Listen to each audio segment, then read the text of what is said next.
Bonjour et bienvenue à ce premier webinaire organisé par la revue Filigrane. Le titre du webinaire, Du corps à l'écran, ce que la migration vers la télépratique nous apprend de la présence et de l'écoute. Donc, il va d'abord y avoir un échange entre Élise Michon et moi-même, échange qui devrait durer entre 1 heure et 1 heure et quart. Et ça va être suivi d'une période de questions, une période d'échange avec le public. Pour ce qui est de la présentation de Élise Michon, elle est psychologue et psychanalyste, membre de la Société psychanalytique de Montréal, didacticienne à l'Institut psychanalytique de Montréal, dont elle est l'actuelle directrice. Pratique en bureau privé la psychanalyse, la psychothérapie analytique et la supervision. Elle est titulaire depuis plus de 25 ans de la formation en déontologie à l'Ordre des psychologues du Québec. A également enseigné l'éthique et la déontologie aux étudiants de doctorat en psychologie des universités de Montréal et de Sherbrooke. Elle s'intéresse particulièrement aux questions d'éthique et de technique dans la pratique analytique. Voilà. Merci. À moi de vous présenter. Alors donc, Alexandre Archevêque est docteur en psychologie, clinicien d'approche psychanalytique, il pratique en bureau privé. Il est superviseur au Centre de services psychologiques de l'UQAM et enseigne de nombreux cours à l'Université de Montréal et à l'UQAM. Il a œuvré pendant une dizaine d'années à la communauté thérapeutique La Chrysalide, un foyer de groupe qui héberge les adultes psychotiques. Il offre aujourd'hui des formations à des cliniciens de divers horizons qui souhaitent parfaire leur compréhension de la psychose. En parallèle à la clinique et à l'enseignement, il poursuit sa démarche d'écriture poétique. Son plus récent livre, Carnet, dont il est le co-auteur, a été publié aux éditions du Noroît en 2018.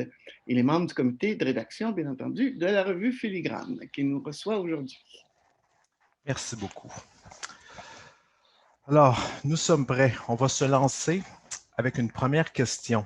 Donc, c'est comme ça qu'on va procéder.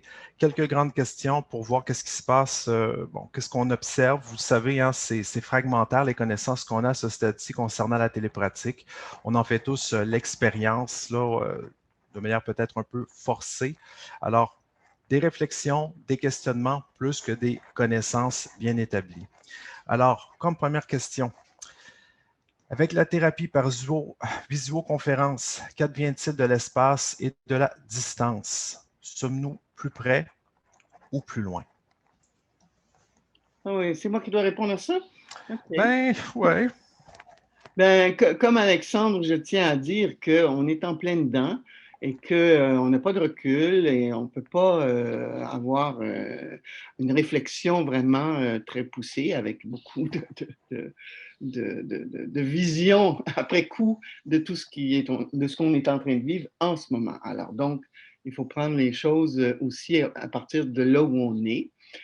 Un autre élément qu'il faut garder en tête, c'est que moi, je vais parler en tout cas à partir de là où je suis, c'est-à-dire cette position particulière où, de par ma condition personnelle, j'ai dû prendre la décision de passer en télépratique complètement, avec aucune possibilité en présentiel, de sorte que ma position par rapport à l'analyse à distance, à la psychothérapie à distance, elle est marquée par cette impossibilité de faire autrement. Alors, il faudra m'entendre à partir de cet endroit-là. Donc, la distanciation imposée par la pandémie et qui m'est imposée en particulier fait que elle commence là pour moi, la question de la distance. Elle commence dans le fait que je suis obligé de me mettre à distance pour protéger l'espace de travail, plus que ça, pour protéger ma survie, puis pour protéger l'espace de travail. Donc, en quelque sorte, je n'ai pas le choix que ça marche. Je n'ai pas le choix de trouver que ça fonctionne. Alors, peut-être qu'il faudra mettre plusieurs grains de sel et bémol à ce que je vais dire. En tout cas, il va falloir m'entendre à partir de cette position-là où c'est ça mon expérience en ce moment. Bien que j'avais déjà commencé à travailler à distance un peu avant la pandémie, mais cette expérience-là n'est pas assez étendue non plus pour que je puisse en dire beaucoup quelque chose. L'autre chose qui fait une différence aussi, c'est que tous mes patients auront connu en présence. Ouais. Donc, le travail dont on va parler, qu'on fait maintenant à distance, est un prolongement de quelque chose qui a déjà été expériencié dans le bureau, dans la Oui. présence et dans la présence corporelle. Alors, qu'est-ce qu'on peut dire de la question de la distance? Est-ce qu'on est plus proche? Est-ce qu'on est moins proche? Qu'est-ce que ça change au plan de la distance et de l'espace? Ben, je suis portée à dire que la question de la distance, je ne peux pas la penser autrement que dans le fait que mon objet comme psychanalyste, c'est déjà un objet à distance. L'écoute de l'inconscient ne peut jamais se faire directement. Elle est toujours une médiation, que ce soit le lapsus, la parole, le symptôme, le rêve. Mon objet n'est jamais saisissable de façon directe et positive. Alors, et même si je peux être comme humain, comme humaine, en manque de la proximité ou de la présence humaine des personnes dans mon bureau, mais j'ai à me demander, est-ce qu'il manque quelque chose dans cette mise à distance pour travailler analytiquement? Alors, c'est probablement ce qu'on va développer aujourd'hui Tout à fait. au long du webinaire. En quoi mon écoute est tirée ailleurs ou pas, et de quoi elle a besoin pour rester analytique dans cette distance-là. Alors, la distance repose sur le fait que, ben, déjà dans mon travail, derrière le divan ou en face à face, j'étais déjà dans une forme de distance, en ce sens que c'est pas un travail d'infirmière, c'est pas un travail de quelqu'un qui doit prendre qui doit avoir un rapport direct aux soins. C'est un rapport qui est de celui de trouver la meilleure position optimale, la Mhm. meilleure distance pour entendre quelque chose d'autre, pour entendre à côté, pour entendre à partir de l'horizon, comme dirait Gantret, pour entendre justement l'hypothèse que je fais, c'est celle de l'inconscient. Alors, pour entendre l'inconscient, pour entendre à partir des inférences que je ferai pour deviner de quoi il est question dans ce qui est surdéterminé, dans ce qui est amené par la parole. Alors, ça, c'est une première. Il y a deux premiers éléments. Donc, la distance qui m'est imposée, Oui.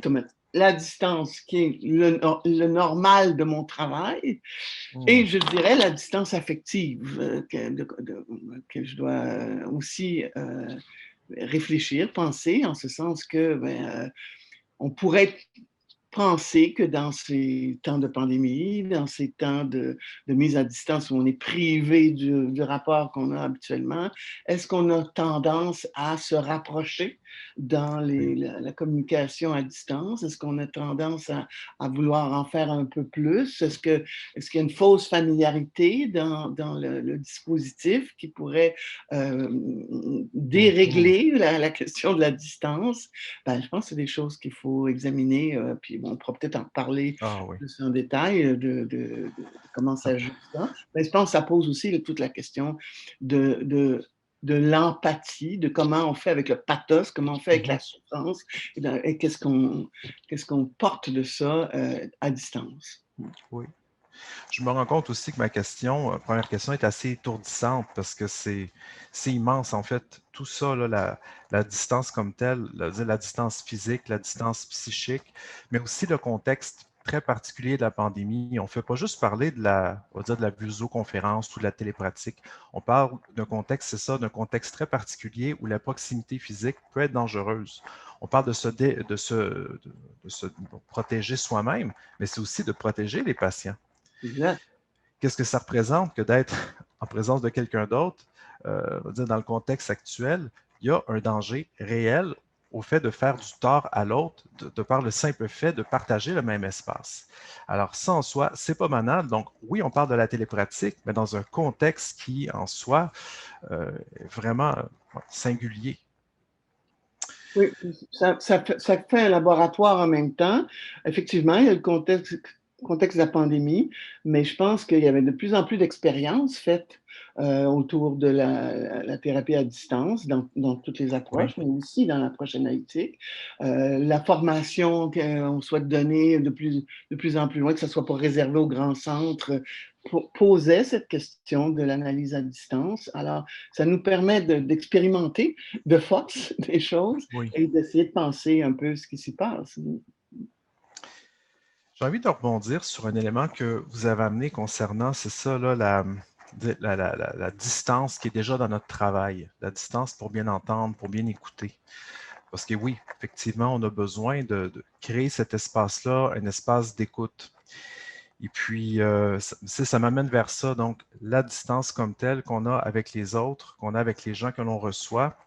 Et puis là, je vais, on a déjà discuté du sujet ensemble. Je vais ramener dans le décor l'allégorie de la caverne, OK, de Platon.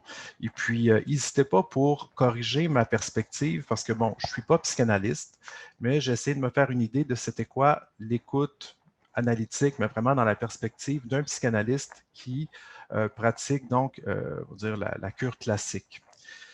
Et puis, bon, pour ce qui est là, du public, je vous rappelle, bon, peut-être des cauchemars là, de cours de philosophie d'il y a jadis.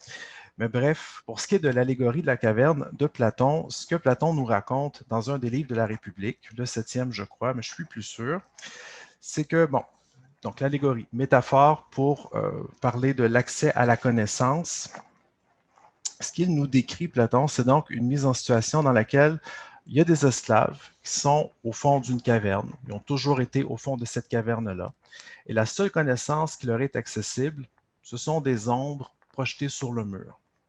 Alors, connaissance, ville, pauvre, ce ne sont que des ombres. Donc, une connaissance superficielle qui ne dit pas grand-chose vraiment de ce qui est important, ne révèle aucune vérité fondamentale.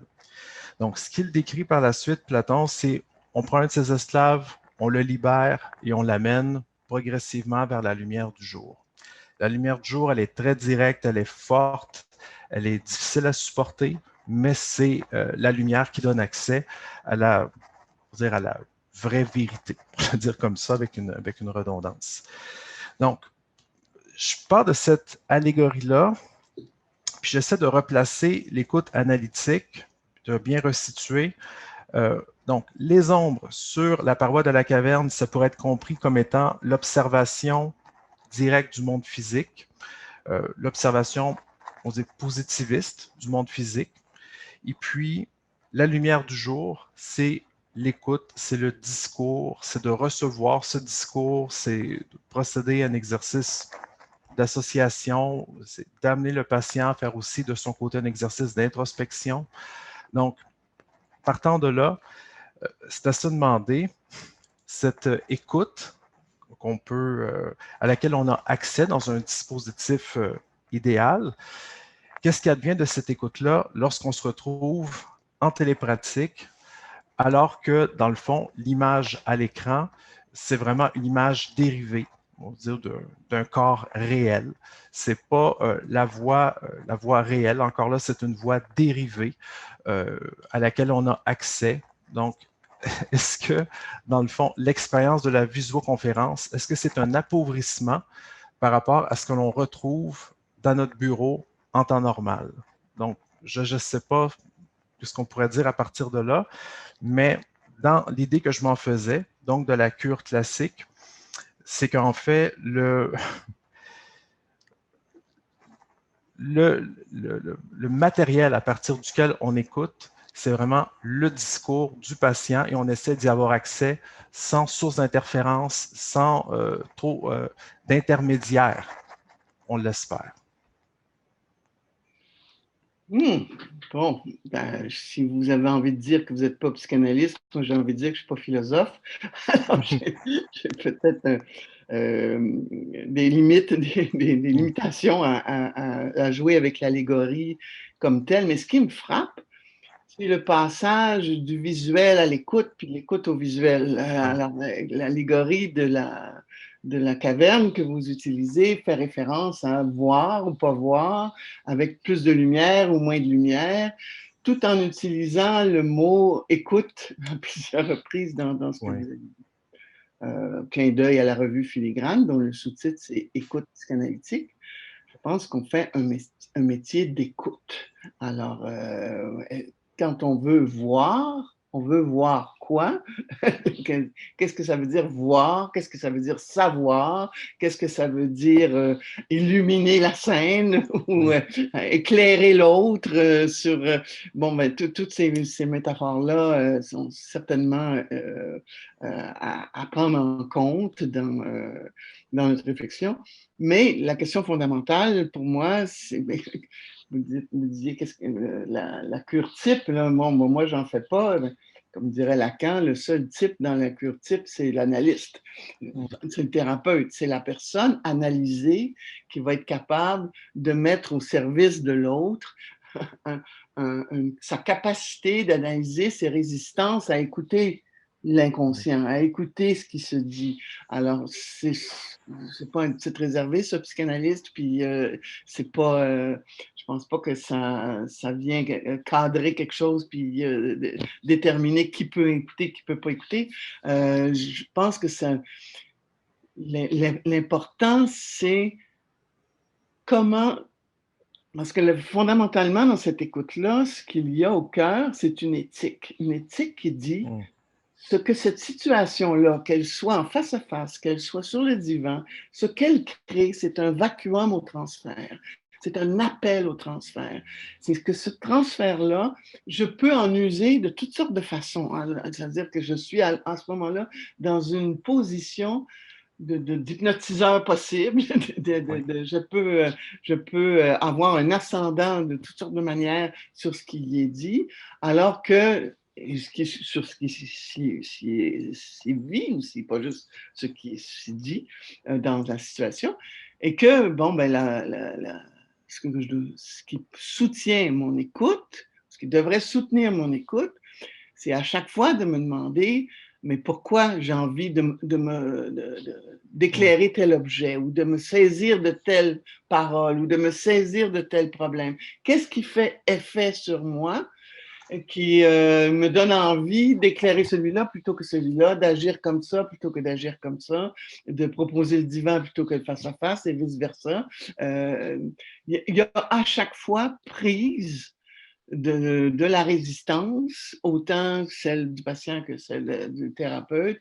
autour de, quand on va dans une direction, on ne va pas dans l'autre, puis on est en train de se laisser séduire par le moi, parce que c'est le moi qui mène, qui pense qu'il mène. C'est le moi qui essaye d'organiser le récit, d'organiser des explications, d'organiser une rationalisation.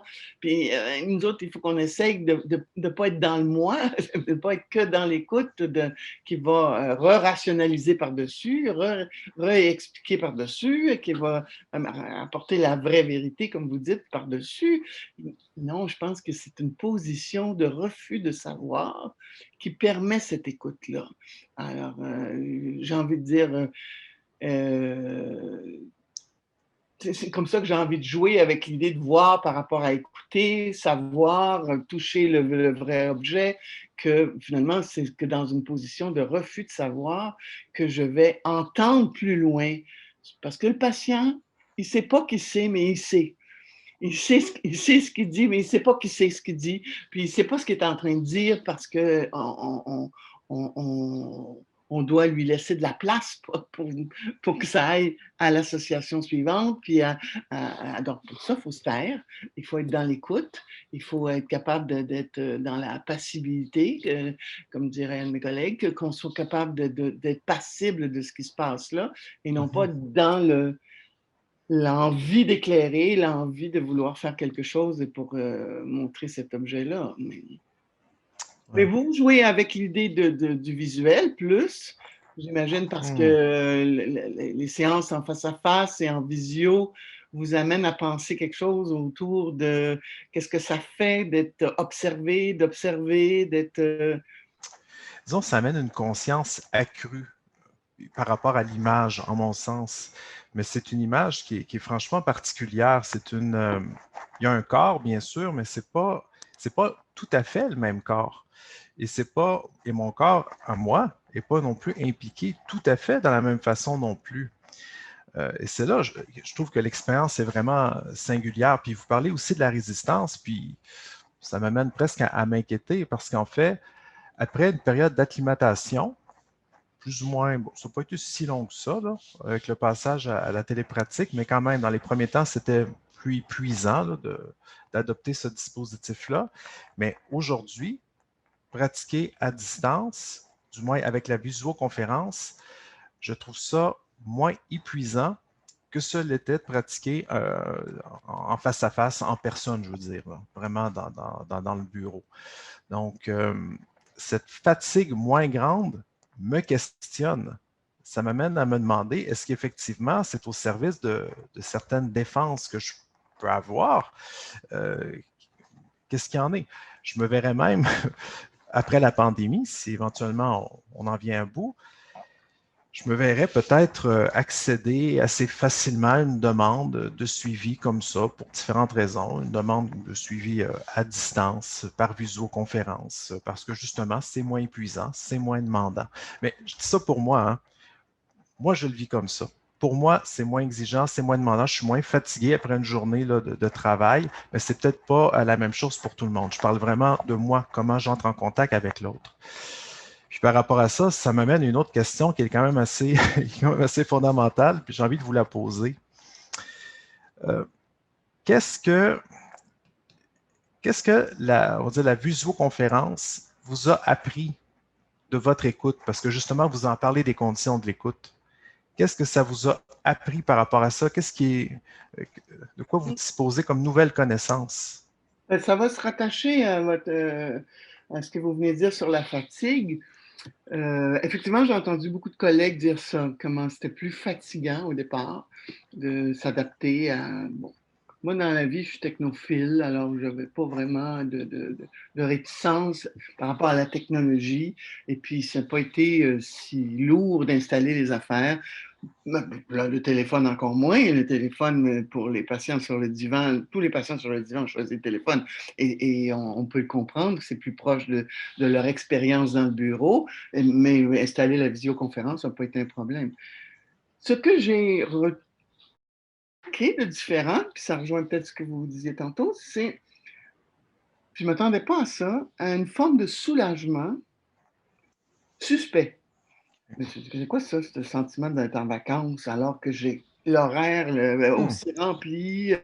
Je pense que c'est le soulagement d'une tension que je sous-estimais ou dont je ne voulais pas prendre conscience en général, peut-être pour être capable de travailler justement, c'est la tension de la présence physique. Il y a toujours une tension du fait que ben, il peut y avoir un raptus, un agir physique, un agir sexuel, un agir agressif, une décompensation psychosomatique, Ouais. une émotion qui prend trop de place. Bon, bref, il y a toujours une possibilité d'avoir à gérer quelque chose qui déborde et c'est comme si par hasard, par hasard, je sais pas, c'est pas le bon mot, mais comme si je me rendais compte tout d'un coup que cette tension-là, je l'avais plus que je pensais. Parce que c'est par le soulagement de cette tension-là que je m'en suis rendu compte. Par contre, c'est pas vrai que je suis déresponsabilisé parce que bon, on doit gérer à distance. C'est plus compliqué. Bon, ben, ceux qui ont des patients plus suicidaires ou quoi que ce soit, ils savent très bien que c'est pas si simple que ça d'être à distance. Puis ça déresponsabilise pas. Puis on n'est pas exempté d'avoir à faire quelque chose parce qu'on est à distance. Mais ça pose la question aussi du compte transfert. Donc, le fait qu'on ne soit pas en présence physiquement, ça me soulage de quelque chose. Mais j'ai remarqué en même temps que j'avais le même compte transfert, c'est-à-dire le même mood avec chaque patient. Je retrouvais la même atmosphère. Hmm. Un exemple, quelqu'un, par exemple, peut m'endormir en présence. Ben, à distance, c'était le même compte transfert. je sais que cet endormissement est suspect, je sais que cet endormissement est une façon de me parler par le corps, de me faire quelque chose pour que je pense quelque chose au sujet de quelque chose à assommer, à éteindre, et que, bon, c'est avec ça que je me bataille, mais ça se passe aussi à distance. C'est pareil. Alors, donc, l'autre chose que j'ai remarqué, c'est pour certains une intensification du transfert. Oui. Est-ce que cette intensification-là du transfert est le fait que justement, moi, je peux l'entendre plus? C'est moi qui l'entends plus parce que je suis plus à l'abri de quelque chose, ou bien si c'est le patient qui peut s'en permettre plus parce que justement, on est l'un et l'autre à l'abri de quelque chose, ou et qu'on pense pour la distance. C'est pas, mais en tout cas, Oui. ça m'apprend ça, là, que ça me fait constater ça, que, ben, autrement dit, qu'il y a du transfert. Oui. La réalité psychique, elle passe l'écran, elle passe le téléphone, elle passe sur la ligne, et elle est là quand même, la réalité psychique.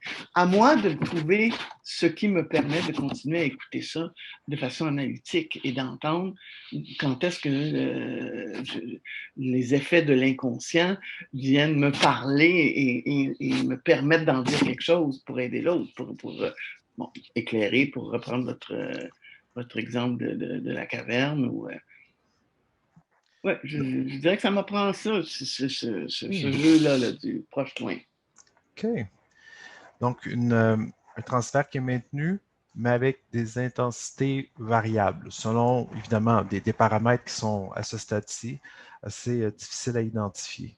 Mais donc, le transfert est bel et bien là, mais ne sera pas senti tout à fait avec Peut-être la même. aussi que pour certains, il y a quelque chose de précieux dans le fait que ça a été maintenu malgré la Mhm. situation. Tout à fait. Des personnes ont augmenté la fréquence, mais je ne peux pas parler de ceux qui ont dit ben, je mets ça sur pause, Oui. je reviendrai plus tard. Naturellement, par défaut, on peut pas rien en dire de ce qui était impossible pour eux. Alors, mais donc, ceux qui sont restés, ben, sont là. Ils sont là avec tout ce qu'ils ont, tout ce qu'ils sont. Puis ils me font vivre la même chose. Puis j'ai l'impression que j'ai la même job qu'en présence, c'est-à-dire de constamment travailler avec ma résistance à entendre l'inconscient, parce que l'inconscient, par définition, c'est ce qu'il y a de plus difficile à entendre, parce que par définition, on s'en défend, par définition, on ne veut pas l'entendre, on ne veut pas le savoir, on veut rien savoir de ce qui est inconscient en nous.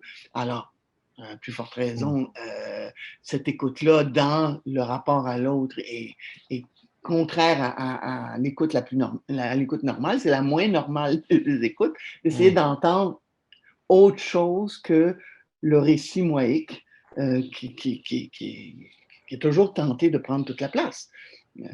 Et la synthèse, qu'elle soit dans la parole ou qu'elle soit par l'image, c'est le même obstacle que j'ai de devoir retrouver, moi, à délier des choses, puis à penser cet objet que je ne veux pas penser, qui est les ratés, les interstices, les lapsus, les manifestations de l'inconscient et ce qu'elles veulent venir nous dire. Mhm.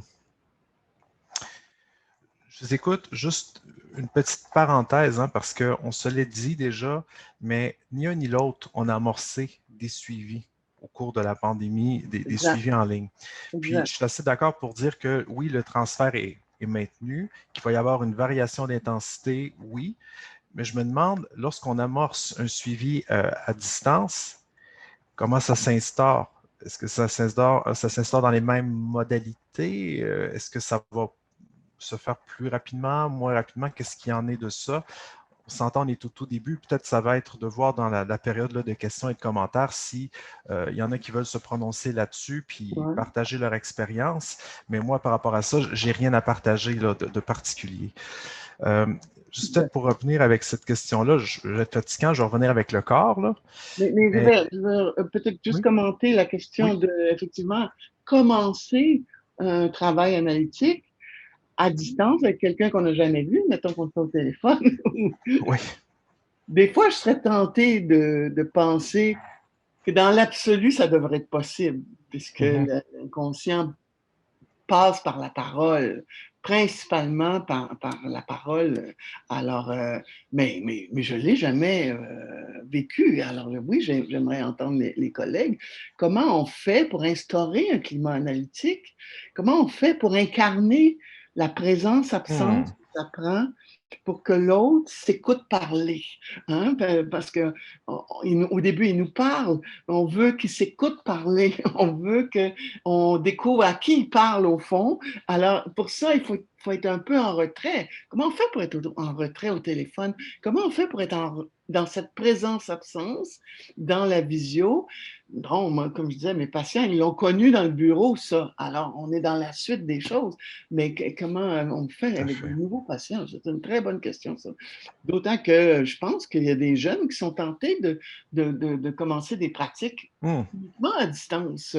Des cliniques virtuelles, là, on entend parler de ça.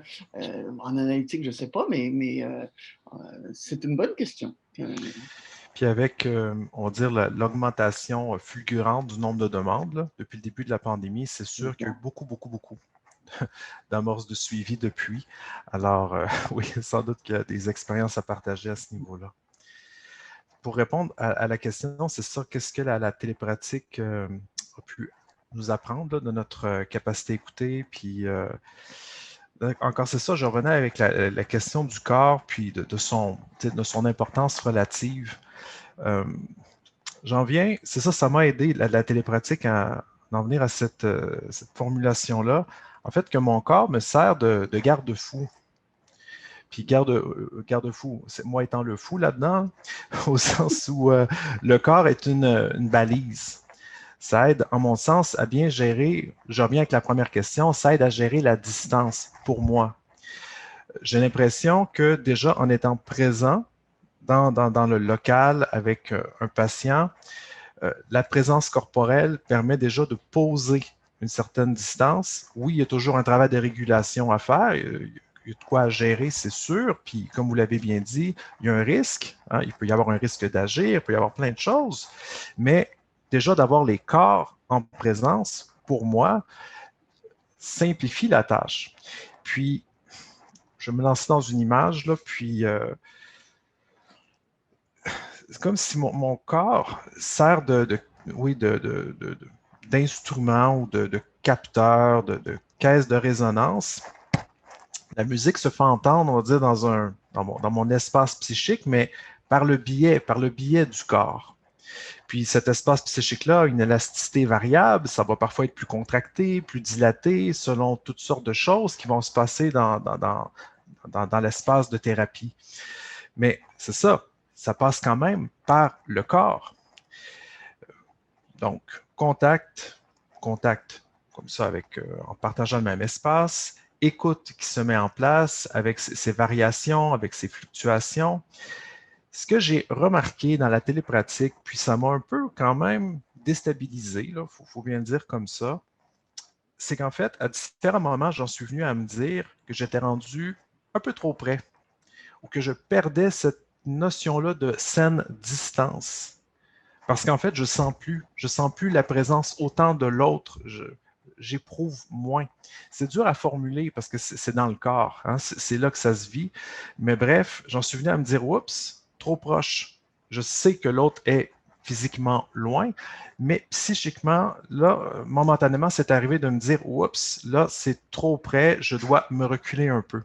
Là, le travail de régulation, je sens que je dois le faire plus cérébralement, plus volontairement. J'ai moins d'appui en mon propre corps, et même, ça va sonner peut-être particulier ce que je vais dire, mais je recherche cette caisse de résonance-là à l'extérieur de mon corps physique, dans le corps, dans un espace matériel qui est autour, où je sens que j'ai plus besoin de mon bureau, besoin de m'accoter dessus, je peux avoir besoin d'un objet qui traîne dans les parages, quelque chose qui va m'aider à me réagripper puis à réinstaller cette espèce d'espace-là à l'intérieur. En présence, lorsque je suis avec quelqu'un, on est dans le même local, ça va. il n'y a pas autant d'efforts de ma part. Là, c'est beaucoup, en mon sens, beaucoup plus important. Et là, ça doit demeurer à mon esprit, là, la nécessité de gérer cette distance-là, mais par un autre biais que ce que j'ai en temps normal. Je ne sais pas si ça sonne un peu fou, mais... Ben, j'ai pas la même expérience, mais on peut se relier quand même. C'est-à-dire que j'adhère complètement à cette idée que de la caisse de résonance, c'est-à-dire que j'ai la même image que Ouais. vous d'un violoncelle ou d'une guitare, où le patient pince une corde et il Oui. y a quelque chose qui va résonner en dedans de nous, y compris dans le corps, compris sauf que j'ai pas le sentiment que ça résonne moins parce que je suis à distance ou au téléphone. Je n'ai pas ce sentiment-là. Je le disais tantôt là, par rapport à quelqu'un qui peut m'endormir. C'est souffrant, là. C'est souffrant. C'est pas juste que je suis fatiguée. Il y a quelque chose qui se passe dans le corps qui veut dévitaliser quelque chose. Tu sais, ça se passe vraiment dans le corps.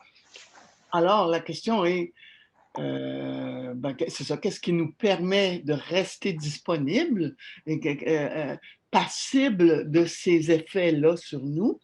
C'est une première chose. Est-ce que ça me prend le corps de l'autre pour ça? Vous semblez dire que ça vous prend un corps Mm. autour pour que...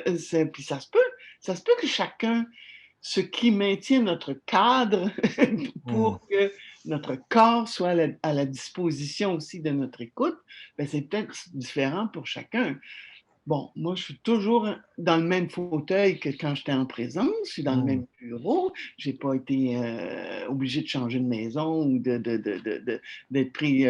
Bon, tu sais, il y a toutes sortes de circonstances qui font que c'est mon espace physique est le même, tout à fait le même confort, le même visuel autour. Alors, je ne ressens pas ça comme le sentiment d'être privé de quelque chose. Mais je peux ressentir, pardon, de temps à autre, des mouvements de rapprochement, Ouais. des tentations d'être Mm. plus empathique, plus, plus là, plus rassurante, plus. Mais de la même façon qu'en présence, à chaque fois, c'est un signal d'alarme, c'est tout. C'est quelque chose qui vient me dire, mais à quoi je réagis? Qu'est-ce que j'ai envie d'éteindre comme feu? Pourquoi je veux rassurer là? Quelle position transférentielle qui m'est assignée? C'est quoi? Quelle position dans le transfert qui m'est assignée que je refuse en faisant le contraire, en étant plus gentil ou en étant plus rassurante?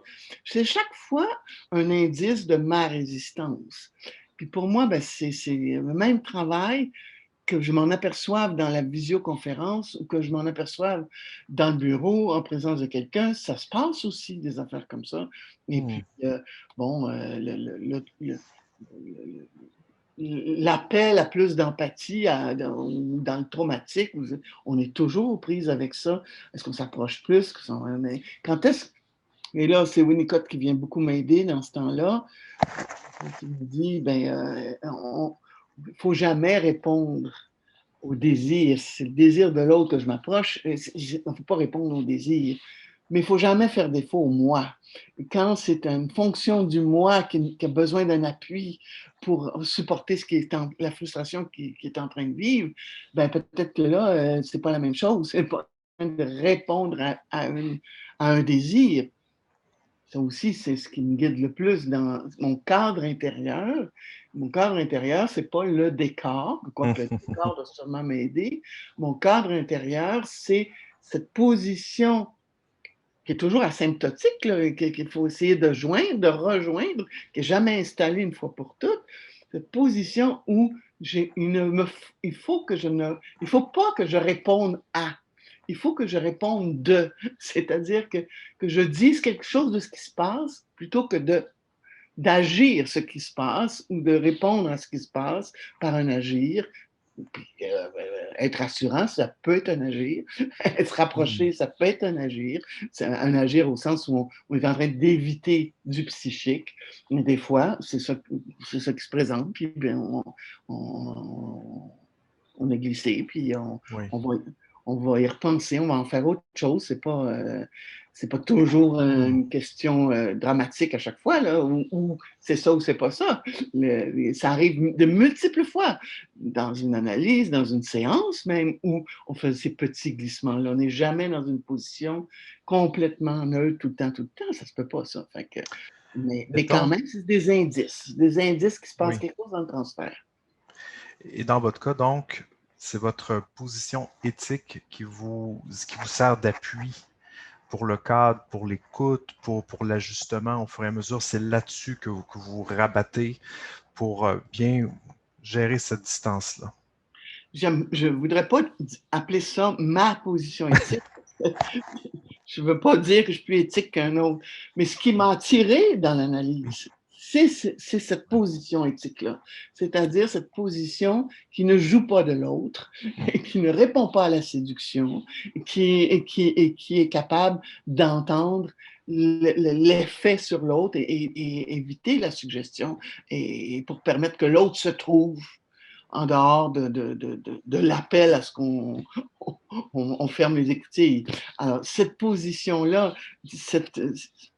la psychanalyse, ce n'est pas une éthique en soi parce qu'on n'a pas à gérer sa vie à partir de qu'est-ce que c'est un surmoi ou un moi ou l'inconscient.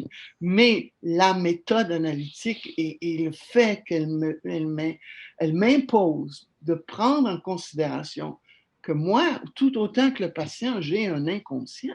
Parce que les autres thérapeutes, les autres approches, ils ne s'occupent pas de ça. Nous autres, c'est ça le particulier, qu'on soit psychanalyste ou psychothérapeute analytique, c'est que je me présente là en sachant que moi-même, j'ai un inconscient. Donc, mon écoute va être oblitérée par la division, ma division interne, le fait que peut-être que qu'est-ce qui m'endort chez cette patiente-là, peut-être qu'un autre thérapeute, ça ne ferait pas le même effet, peut-être que ça ferait un autre genre d'effet, à partir de sa propre constitution et de sa propre division, mais c'est à moi de trouver pourquoi ça passe par là, puis ça fait ça, parce que c'est sur moi que ça fait ça, c'est pas sur un autre que ça fait ça, c'est sur moi que ça fait ça. Alors, c'est ça pour moi l'éthique de l'analyste, c'est de savoir, je pourrais bien dire être endormante, puis me mettre à m'agiter pendant une séance pour que ça soit moins endormant, puis enlever cette torpeur-là de force, et ça ne ferait rien, ça nous amènerait nulle part, ça ferait juste la rejeter, ça ferait juste, il faut que j'endure ça jusqu'à ce que je sois capable d'en penser quelque chose qui va bouger l'aspect économique de ça, puis l'aspect dynamique de ça. C'est ça l'éthique de l'analyse, c'est de prendre en compte que si le patient n'est pas plus malade que moi, il y a un inconscient, puis j'ai un inconscient, puis Freud, il parlait de la transmission d'inconscient à inconscient. Puis c'est le fun, c'est amusant de penser qu'il utilisait la métaphore du téléphone en 1915 ou 12, du téléphone. On est en train de faire toutes nos affaires au téléphone. Il utilisait la métaphore du téléphone pour parler de la transmission d'inconscient à inconscient, puis justement pour dire que c'est contraire à la COVID. La COVID, c'est un aérosol qui peut se promener d'une personne à une autre, mais l'inconscient, il ne se promène pas comme un aérosol d'une personne à une autre. Il se promène parce qu'il est encodé en partant, il va se promener et il doit être décodé à l'autre bout par quelqu'un qui a un autre encodage et qui va essayer de faire quelque chose avec de décoder quelque chose à partir de son propre encodage. Alors, c'est ça que fait le téléphone, c'est ça que fait la visioconférence, mais c'est surtout ce que fait le thérapeute analytique qui tient compte de l'inconscient. Oui. C'est le fin mot de la fin, l'inconscient. Je ne voulais pas fermer les choses, mais... Pour en revenir, c'est ça, à ces conditions de l'écoute, puis je parlais, c'est ça, de comment se passait mon expérience, comment je sens que je développe, on pourrait dire, d'autres canaux, ou en tout cas, je développe un autre type de contact pour pouvoir entendre, pour pouvoir écouter plutôt. C'est ça. Je sens que puisque les corps ne sont pas présents, il faut passer un peu par d'autres chemins. j'ai l'impression d'y parvenir. Hein. Je suis assez d'accord pour dire qu'on peut mettre en place du moins pas mettre en place parce qu'on n'a pas mis en place de nouveau suivi, mais on peut poursuivre le travail que l'on faisait en bureau, on peut le poursuivre à distance. Oui, je suis assez d'accord. Moyennant, bien sûr, un ajustement. On ne peut pas faire fi. On ne peut pas dire que c'est tout simplement de faire le même travail, puis voilà, on va à l'écran, puis c'est exactement la même chose. Non, on en convient. Hein? Il y a donc des ajustements qui sont à faire. Il faut jouer peut-être sur certaines variables, se réapproprier notre propre éprouvé. Bon, de toutes sortes de façons, on va le vivre différemment selon qui on est, selon quels sont nos patients et tout ça. C'est juste, je reviens quand même avec ça, avec comment on se bâtit une représentation. Comment est-ce qu'on se bâtit une représentation de l'autre, puis une représentation qui va nous aider à accéder à autre chose, ce qui est en dessous. Lorsque j'enseigne, j'aime entrer en contact avec mes étudiants. J'aime c'est le cas de le dire, j'aime les sentir d'une certaine façon. Je me déplace, je les regarde, j'essaie de voir qu'est-ce qu'il y en est de leur non-verbal, mais ça fait un peu spécial dit comme ça, mais on sent dans un local de classe, on sent aussi quelque chose au niveau olfactif. Là. Les séances où il y a des examens, ça ne sent pas tout à fait la même chose que des séances de début de session, pour le dire comme ça. J'ai envie de dire, la représentation de mon groupe, elle est bâtie de toutes sortes de stimulations différentes qui m'aident à me bâtir. Donc, c'est ça, cette représentation générale, puis d'accéder à autre chose ensuite. Hein. L'intuition mène à toutes sortes d'hypothèses, toutes sortes de formulations. Bon. Mais là, dans un bureau où on est en contact comme ça avec une voix, avec une image 2D, pas 3D, c'est autre chose. On voit le haut du corps, on ne voit pas le bas du corps. Il y a plein de dimensions qui sont pas, qui vont se retrouver, bon, soit transformées ou pas là. Ça me questionne, ça. Parce que pour en revenir à l'odeur, c'est oui, c'est une caractéristique, c'est dans le monde physique, sensoriel, oui, mais c'est aussi relié à des états mentaux, l'odeur d'une personne comme telle. Donc, je souligne, je l'amène, ce questionnement-là sur la représentation, sur ce à quoi on a accès, ce ne sont pas les mêmes représentations de patients que l'on a, comme ça, à distance. C'est sûr que le domaine du sensible, du sensitif, de ce qui va passer par les sens, l'olfaction, le visuel, naturellement l'auditif, bien entendu, mais aussi la proprioception, puis Oui. euh, chacun a sûrement comment je dirais ça, un curseur plus ou moins mobile par rapport à ça et qui peut aller plus loin ou pas. J'ai envie de dire que qu'est-ce qui permet de se faire une représentation du monde interne du patient ou du patient, tout court? Je ne sais pas si je poserais la question comme ça parce que, ou en tout cas, ce que ça m'évoque de la poser comme ça m'évoque le travail que j'ai à faire pour me séparer du psychologue et devenir à l'analyste du patient que j'ai en avant de moi. Le psychologue, il travaille avec la conscience et avec la motivation, avec la perception, effectivement, il peut être tenté de se faire une représentation qui va ramasser tout le matériel puis qui va dire voilà madame de quoi vous souffrez et puis qui va être capable de tout articuler ça. C'est ça qui est le plus naturel. C'est ça qui est le plus spontané. Mais celui qui veut écouter analytiquement, il a un méchant job à faire, je dirais, pour résister un peu à ça à penser que ce qu'il y a à trouver, c'est pas quelque chose qui synthétise. Le patient, il va synthétiser ce qu'on va lui apporter de toute façon. Il va remettre en place les morceaux. Mais on doit séparer ce qu'il fait pas avec le reste, ce qui fait étrange, ce qui fait étranger, ce qui fait machinique, c'est-à-dire l'inconscient est du côté et la réalité psychique du côté de la chose, de la machine, à la limite de l'inhumain dans l'humain, c'est-à-dire quelque chose de tout à fait pas pensable avec la représentation consciente. Donc, il faut arriver à le penser par déduction, par inférence. Alors, qu'est-ce qui permet d'écouter ça?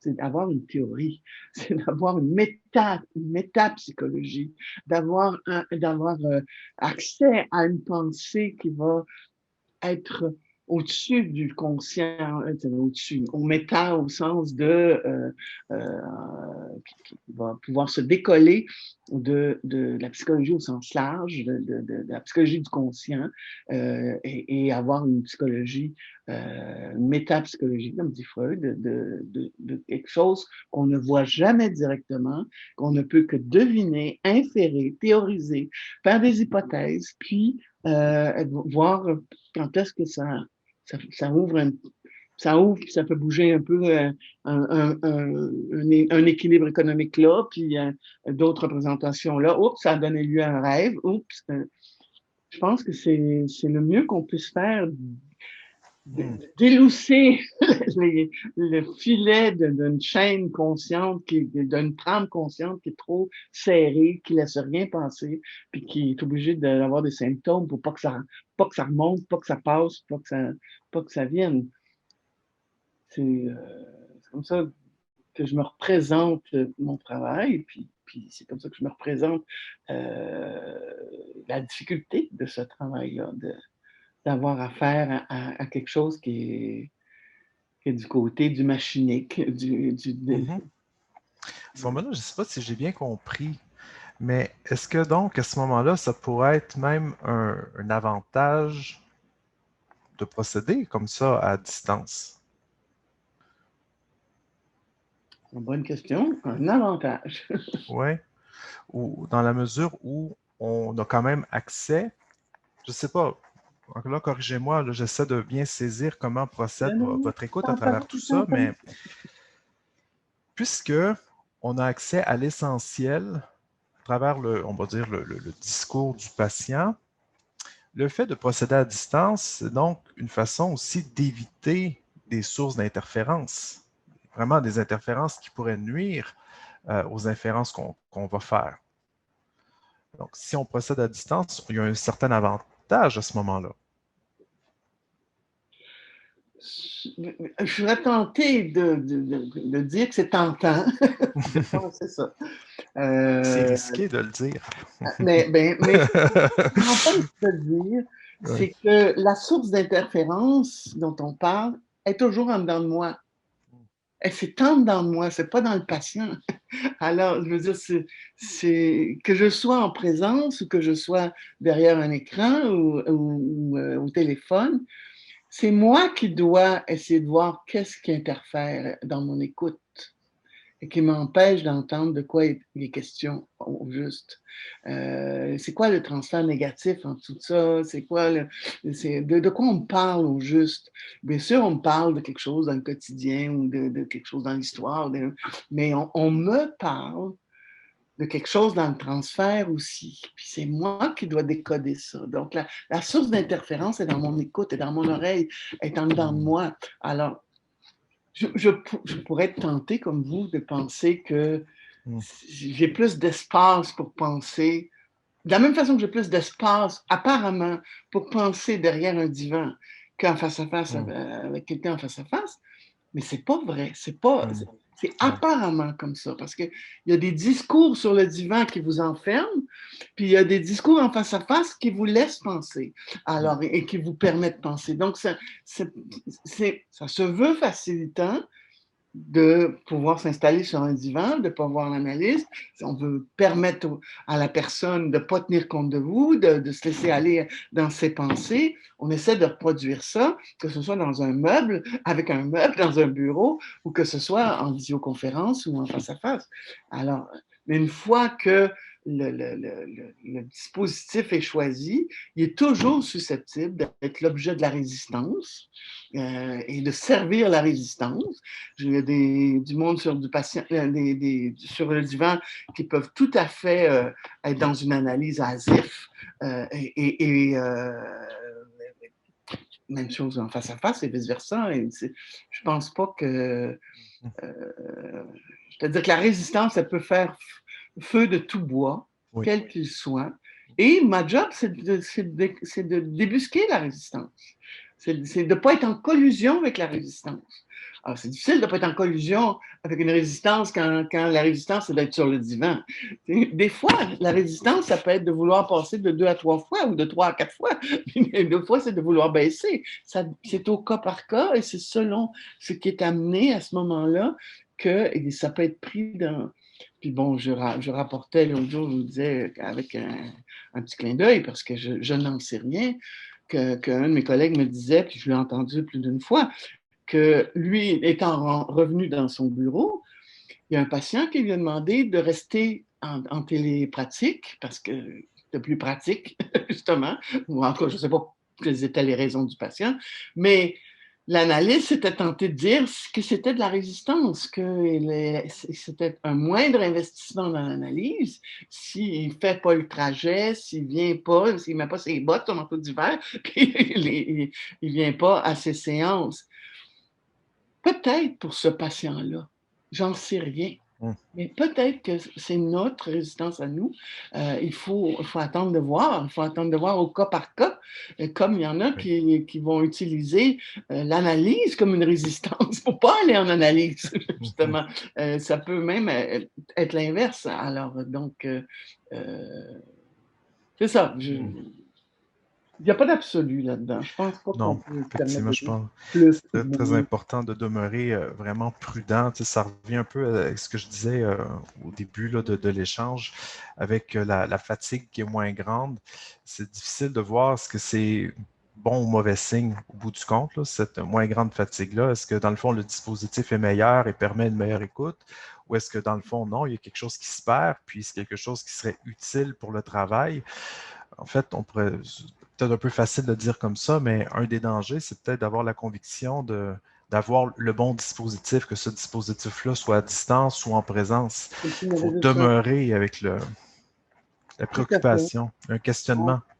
Le dispositif du vent-fauteuil inventé au début des années 1900, ben, peut-être qu'il n'est pas sacré. Peut-être qu'on pourra imaginer d'autres positions, d'autres situations où c'est propice à entendre l'inconscient et à entendre les manifestations en 2021 de l'inconscient.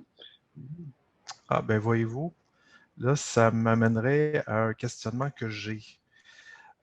Puis, c'est quand même, bon, on va voir comment est-ce qu'on peut broder autour de ça, parce que oui, on peut parler du dispositif qui a été initialement pensé, mis en place, utilisé, puis qu'il est encore aujourd'hui.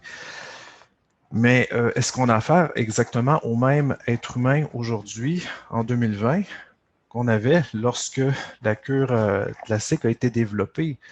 Puis est-ce qu'on a affaire au même, c'est ça, est-ce que c'est le même être humain aujourd'hui ou bien, bon, si on compare avec toute notre évolution humaine, comment cet être humain-là a pu changer en fonction de la technologie? Il me semble que c'est un questionnement important à avoir. Hein? Le rapport au monde a beaucoup changé de par l'utilisation des technologies, justement. Là. Quand je suis arrivé à Montréal, au début des années 2000, dans le métro, les gens, ils ne regardaient pas constamment leur téléphone. Dans leur téléphone intelligent. Lorsqu'on est dans les spectacles, les gens n'avaient pas non plus constamment leur téléphone pour servir de médiation avec l'artiste sur la scène. Ça a beaucoup changé en quelques années. Déjà, c'est de se dire, OK, est-ce qu'on a affaire au même être humain en 2020 qu'on avait affaire, le même être humain auquel on avait affaire en 2000? Puis là, on peut remonter très loin dans l'histoire, là. On va dire, ma fameuse allégorie de la caverne que j'ai ramenée.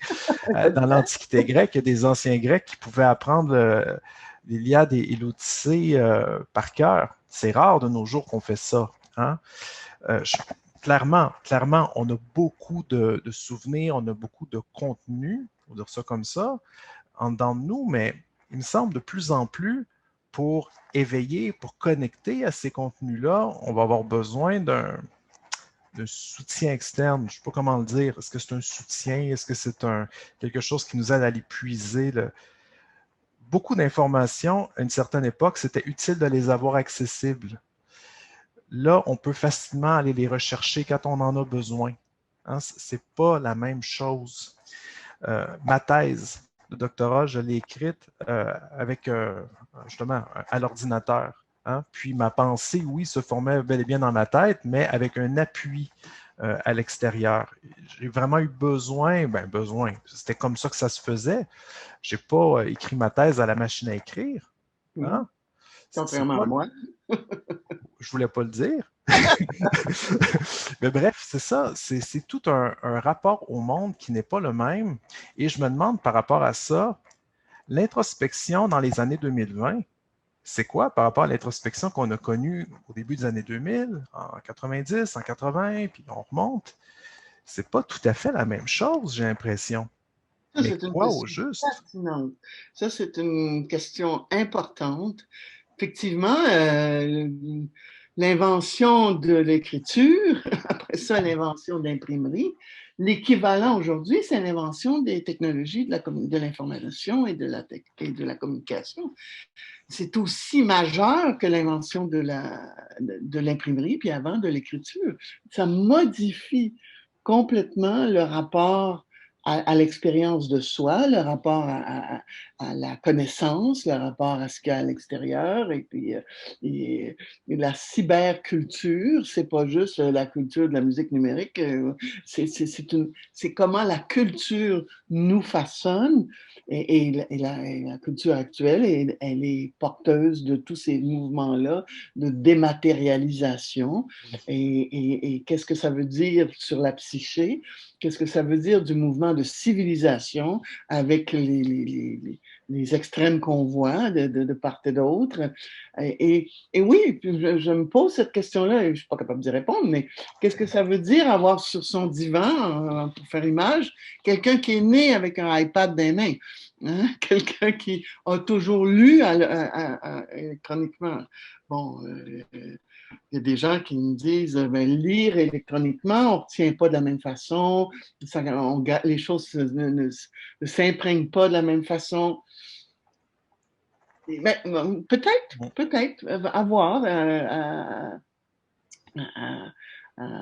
comment dire, j'ai l'impression qu'il y a sûrement de l'expérimentation qui va se faire là-dessus et on va finir par développer un point de vue là-dessus. Mais c'est ça, c'est le contraste entre cette hyper-connectivité aussi, puis, bon, comme plusieurs commentateurs l'ont dit, l'isolement qui est aussi le pendant de l'hyperconnectivité. La pédagogie aussi, Oui. Michel Serres avec sa petite poussette qui a démontré comment il faut penser autrement le fait de donner accès aux connaissances, puisqu'elles sont toutes au bout des pouces. Les pouces qui marchent sur un cellulaire, on peut aller chercher n'importe quoi avec ça. Alors, qu'est-ce que ça veut dire transmettre aujourd'hui? Qu'est-ce que ça veut dire transmettre la psychanalyse aujourd'hui? Est-ce que c'est différent ou pas? Effectivement, qu'est-ce que ça veut dire former d'autres thérapeutes avec les nouvelles technologies qui sont à notre disposition? Est-ce que ça change l'expérience de l'inconscient? L'analyste a été analysé en personne, mais le patient, lui, qui va peut-être devenir un autre thérapeute, son analyse s'est faite à distance. Est-ce que, bon, cette chaîne-là, elle va transporter quoi? J'en sais rien, là, je ne sais pas, mais je sais que c'est des bonnes questions. Une réflexion qui est vraiment très importante. Et c'est ça, ni vous ni moi, on a des réponses à fournir. On a peut-être on peut spéculer bien sûr tant qu'on veut, mais bien sûr, il y a toujours lieu de réfléchir sur le dispositif, sur la méthode, on peut théoriser plein de choses, mais l'être humain lui-même change, se transforme. Donc, en même temps, comment on doit réfléchir, puis il me semble, dans la connaissance que j'en ai, il me semble que tout le sujet du post-humanisme et du transhumanisme est relativement peu étudié par la psychanalyse dans nos années, alors que franchement, c'est de plus en plus essentiel d'y réfléchir parce que bon, ça va être appelé à amener à ce qu'on fasse la clinique de façon différente, à ce qu'on ajuste notre dispositif clinique d'une autre façon. Donc, Et ça, c'est une autre question fascinante. Est-ce qu'il faut mettre la psychanalyse du côté de l'humanisme ou pas? Alors, moi, je suis du courant où, pour qui la psychanalyse, c'est pas un humanisme, Mhm. parce qu'elle se met à l'écoute de justement de ce qu'il y a de moins humain dans l'humain, mais qui finalement appartient à tous les humains, qu'on retrouve chez tous les humains. Mais effectivement, est-ce que l'analyse devrait rester un rempart contre le post-humanisme, le transhumanisme, ou bien si on a à penser à ces changements-là, puis qu'est-ce qu'on peut en dire en tant que science, la science de la psychanalyse? Mon ami Jacques Mauger, que je pense que j'ai vu dans la liste des participants, dit Mhm. souvent que l'inconscient n'appartient pas à la psychanalyse. L'inconscient, et peut-être que c'est pas que la psychanalyse qui va être capable de nous dire comment il se transforme, comment il se manifeste, comment peut-être que les jeunes, vous pouvez nous en dire plus que ce que les vieux croulants peuvent observer. Ça ouvre aussi sur cette question-là. Qu'est-ce que Mhm. c'est les rêves aujourd'hui? Qu'est-ce que c'est les manifestations de l'inconscient de nos jours? On en fait quoi? Si on ne les adresse pas à un analyste, ça fait quoi dans la nature, ça? Mhm. Ces phénomènes-là, surtout en lien avec la cyberculture. Oui. Peut-être qu'on pourrait penser, conclure sur ces mots-là, puis dire dans le fond, c'est peut-être une belle rationalisation, là, mais on sait, ça a été, je pense, pour beaucoup de gens, beaucoup de cliniciens, ça a été assez difficile la migration vers la télépratique. Hein? C'est beaucoup d'ajustements, c'est bousculant, c'est confrontant. Je pense, là encore, je ne peux pas parler pour tout le monde, ni pour une majorité, je pense qu'on parvient à bien se débrouiller, à bien s'ajuster, on continue à travailler. Et là où ma rationalisation, c'est cette pandémie-là et la migration vers la télépratique, c'est peut-être aussi une belle opportunité, hein, de réfléchir plus loin, de se décoller aussi de nos pratiques habituelles pour voir où est-ce qu'on en est. Où est-ce qu'on en est avec l'être humain? Où est-ce qu'on en est avec notre dispositif, dans un monde qui change très rapidement, où on parle moins de vérité, on parle plus de post-vérité. Plus. Euh, bon, alors, c'est ça, je me dis, c'est quand même, en même temps, c'est affolant, c'est troublant, ça demande beaucoup, beaucoup d'adaptation à tout le monde, mais c'est peut-être aussi une période très, très riche où ça vaut la peine de s'appliquer et de développer de nouvelles connaissances par rapport à ce que l'on fait comme travail.